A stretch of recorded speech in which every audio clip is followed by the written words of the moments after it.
10.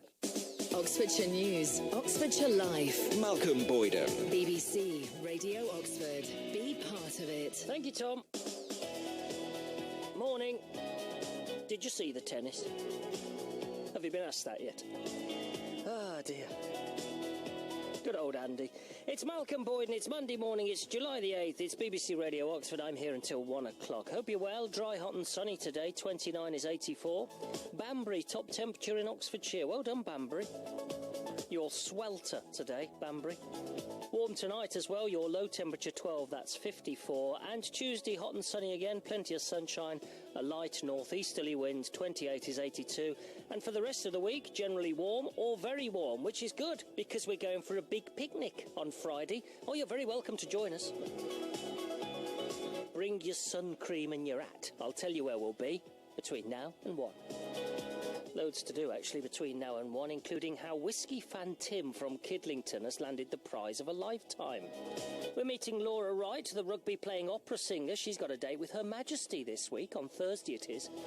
Andrew Billons here on the box, Oxfordshire's TV critic from The Times. And in the next 5 minutes, Michael's story. Michael Birch, he's that Oxfordshire man I was telling you about. He's donated a kidney to somebody he doesn't know, somebody he'll never meet. He's given a total stranger the chance of a new life. Hear the tale, it's an incredible one in the next 5 minutes. Oxfordshire News, Oxfordshire Life. Blackburn Leeds, you can find great multiculturalism here. Wolvercote, it's beautiful. I live in Abingdon, love it dearly. Lovely mix of independent shops, a lot happening there. I very much enjoy hearing stories about local news. I listen to Radio Oxford a lot, so I do like knowing what's going on locally. Just knowing that you're a part of Oxfordshire and part of that area, I find that really important. Oxfordshire News, Oxfordshire Life. BBC Radio Oxford. Be part of it.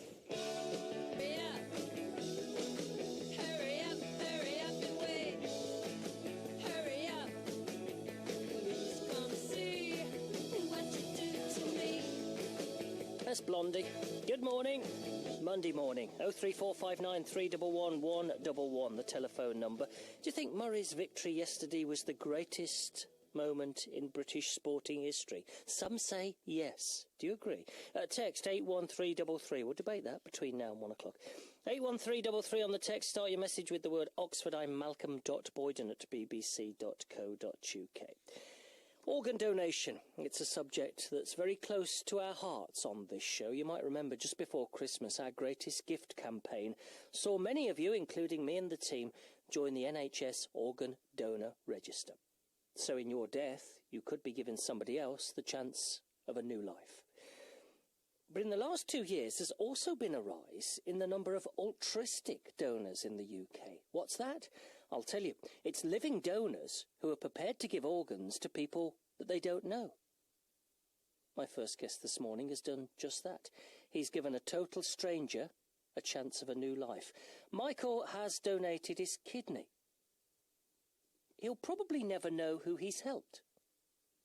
But he's rest assured that he's helped this person, this stranger. Let's meet him now. Michael, good morning to you, sir. Good morning, Malcolm. Yeah, lovely to have you here.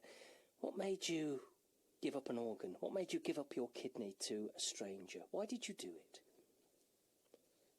Well, if I was in a position where I needed an organ and someone was to offer one to me, I think that I would accept it, and I think you would probably do the same. Yeah.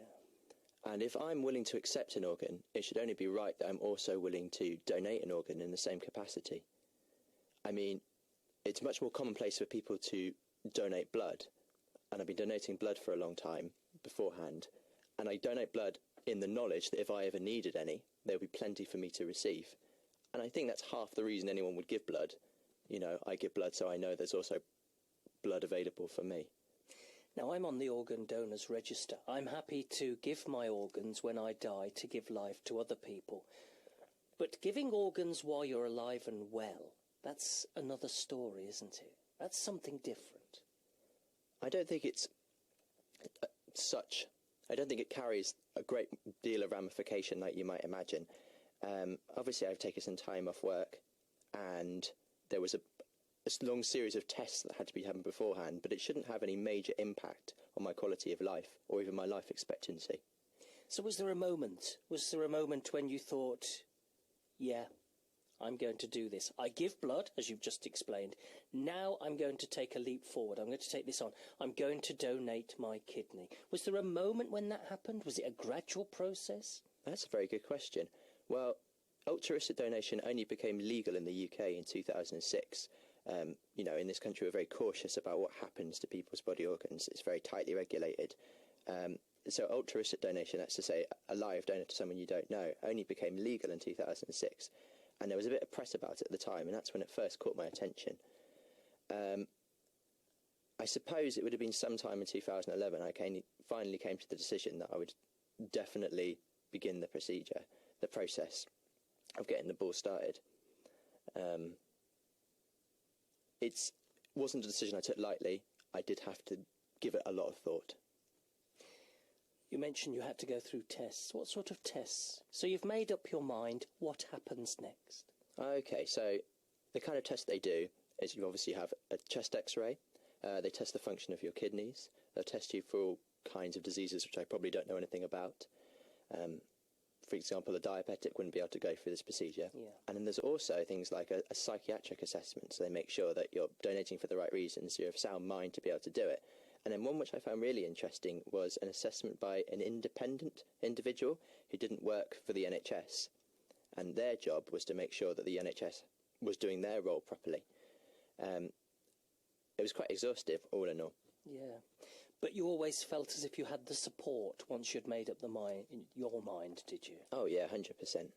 Couldn't fault the process in that sense. What did your family think and your friends? What did they think? They've all been very supportive. Which is good. Yeah. So we get to the moment of the operation then, do we? You've had the tests. I guess all the tests went well. We get to the moment when you've had to have the kidney out. Talk me through that. Okay, so what I was really surprised about is how straightforward it was. I mean, I'd never been under a general anaesthetic before, so I guess I didn't really know what to expect. But I just went in at 9 o'clock in the morning, or whatever it is, to the hospital. And by 1 o'clock, I'd woken up.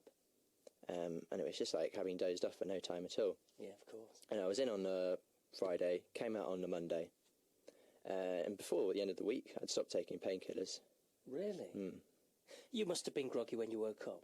Yeah. Some sort of... So. Yeah. How was your body feeling? I mean, I guess all in all, it's worth saying that the worst part of the whole experience was overcoming the anaesthetic, because that's so potent, isn't it? Yes, it is. And you're well now. When was this operation? So we're talking sort of mid-early June. Were you told about where your kidney was going? Well, I knew it would be somewhere in the same hospital, because organs are only good. When they're outside of a body, organs are only good for 24 hours. So I knew that it was a procedure that would be required to go to somebody else. What was particular in my case is it was what we call paired donation. Uh-huh. So to try and explain it, imagine if you had two people who knew each other. So this is how organ donation normally happens. Two people who know each other, let's say a mother and a daughter, and the daughter needs a kidney and the mother's willing to donate one, but they're not compatible. Not matched, yeah. Yeah. But the donor in that pair may be compatible with somebody else who needs one, and I may be, the altruistic donor may be compatible with the daughter. So what it actually required was 4 operations to take place, 4 people who had the operation at the same time. So it was coordinated across several different sites. This is what's called a pair donation. I believe it only happens 4 times a year because it requires such a strong degree of coordination, but it's a way of ensuring that a greater number of transplants take place. Yes. So on the same day that you had your kidney taken out, somebody, somewhere, a stranger, probably in the same hospital, got a golden opportunity, got a chance of a new life, really, on the same day. How did that make you feel? Well, as I was leaving hospital, maybe unwisely, I asked how the recipient was doing, but it was received with good news. They were well on. They were making very significant progress, better than would be expected. So I was very pleased to hear that. What do you get out of this process, Michael? What did you get out of it?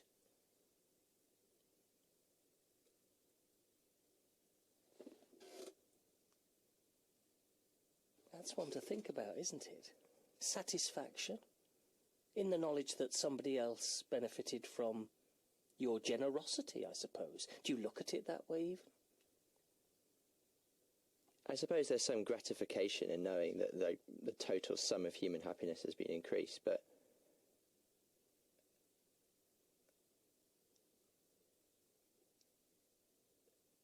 that's gratification enough. Mm. What happens if you... I mean, I don't wish any bad will on you. I don't wish any harm on you. I think what you've done is absolutely fantastic. But what happens if you suffer with kidney problems later in life? Have you thought about that? It's certainly something that I factored into my decision-making process, yeah. I mean, obviously, now I've only got one kidney. If something was to happen to the other one, then I would be one of those people who are on a waiting list waiting for a kidney.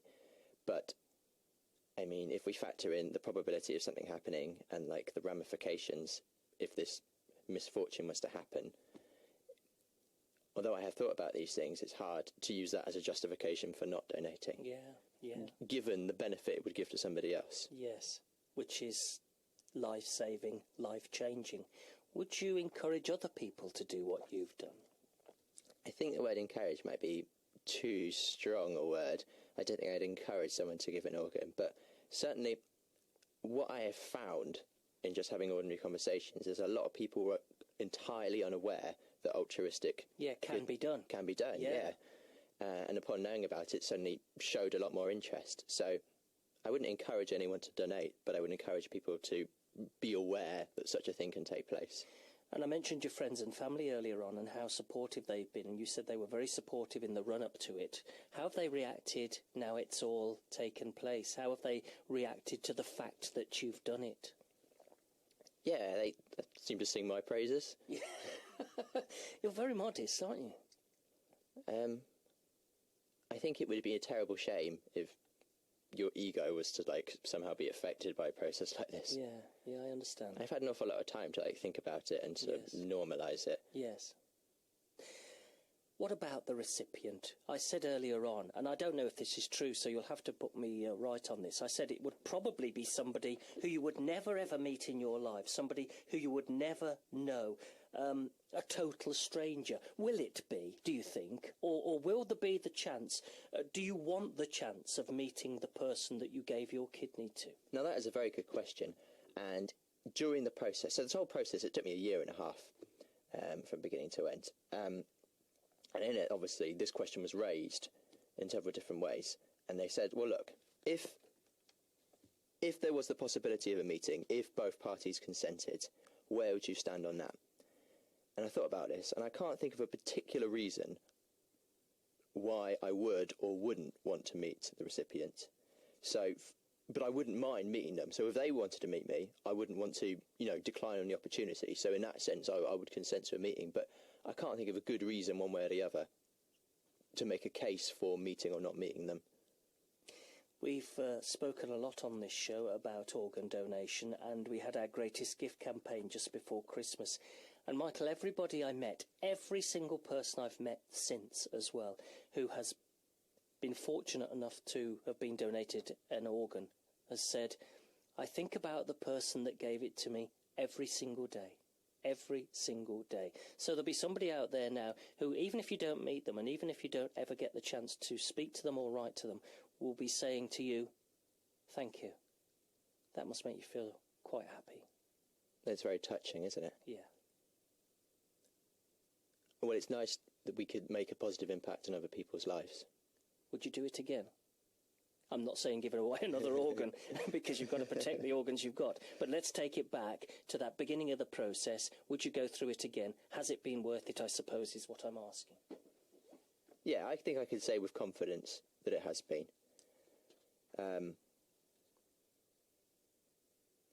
The process, given the amount of energy that it takes, but given the huge, positive ramifications for the recipient, I think it's definitely been like a worthwhile procedure. Obviously, it's easier for me to say that because I know that the recipient did well. Would I still feel the same if it'd gone very badly? Would I still feel the same if, tragedy had occurred? I don't know. But I can say with confidence. But, given what I knew at the beginning, I definitely feel like I made the right decision. And what's next for you, Michael? Is it just a case of continuing with your life? You're a teacher, you're in Oxfordshire, you look healthy, you look well. You look cool today, which is good. And by that, I mean you come in your string vest. I think we should all wear string vests today, actually, to celebrate the weather. What's next for you? Oh, well, I'm hoping to, once I feel a bit more recovered, I'm going to do a bit more running. I'm planning to participate in the Oxford Half Marathon. I've never run a half marathon before, so it'll be the longest run that I've done. I'm sort of a goal to be able to, gauge my speed of my recovery, see if I'm capable of getting back on track enough to do the Oxford Half Marathon. Good luck with that. Thank you very much. I think you'll do it. I'm sure you will, because you're a determined sort of bloke. And thank you for coming on and telling us your story this morning. It's been fascinating having you here. Thank you very much, Malcolm. Well done. That's Michael's story. Last year, 103 people did exactly what Michael did. They donated their organs altruistically. They were living and they donated an organ. Now, 103 doesn't sound much, but that's up 38 from 2011. And the trend is growing. If you feel inspired by Michael's story and you want to find out more, or if you just want to join, I say just, it's quite a big step. If you want to join the NHS donor register for after you've died and you want to give your organs, then the number's always open to you, and it's a very easy process. It's 0300 123 23 23. You can text SAVE to 84118. And that's Michael's story. It's 10:22 now, BBC Radio Oxford. What do you think to that? 03459 311 111 on the telephone. You can text 81333, starting your message with the word Oxford. I'm malcolm.boyden@bbc.co.uk. BBC Radio Oxford. Travel.